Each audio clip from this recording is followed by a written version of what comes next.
Hello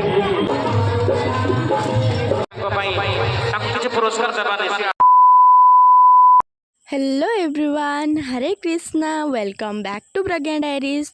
तो यहीटा हूँ घटगाँ तारिणी ब्लॉग। से दिन आम 3 घंटा बस रे बसवा पर फाइनाली जाके आम डेस्टिनेशन रे पहुँची जाइथिलु। A few moments later. तो आम जेहेतु चैत्र मेला टाइम रे सेठिके जाइथिलु, तो बस डायरेक्ट मंदिर पाखक जाउनथला। सेठाकार स्वतंत्र गोटे कमिटी बस फ्री रे मंदिर पाखक जाउथला।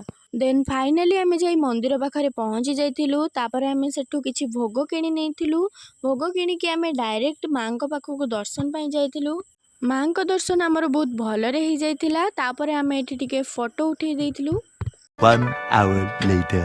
चैत्र मेला ये सबुआड़े एमती डेकोरेशन होता। तापर आमको बहुत जोरे भोक लगी जाइथिला। तो आम पलि आसलु प्रसाद खायापाई। प्रसाद सा भी बहुत टेस्टी होता। तो कौ मैंने तारिणी आसले ये प्रसाद खाती निश्चय कमेंट रे जनातु।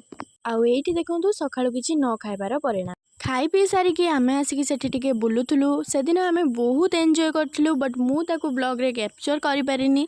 तो छाड़ंतु कौन आउ कर पारिबा। तापर आम बाहरु आसिकी किछि भोग किनिथिलु। आउ यही भोग क्या पसंद से मैंने कमेंट करंतु। आउ यही देखंतु मांकर केते सुंदर मूर्ति। एई मूर्तिटा भी आम आनिथिलु। एंड सेई टाइम रे मते सेठी मो कॉलेज सांग 2 जण देखा आइथिले।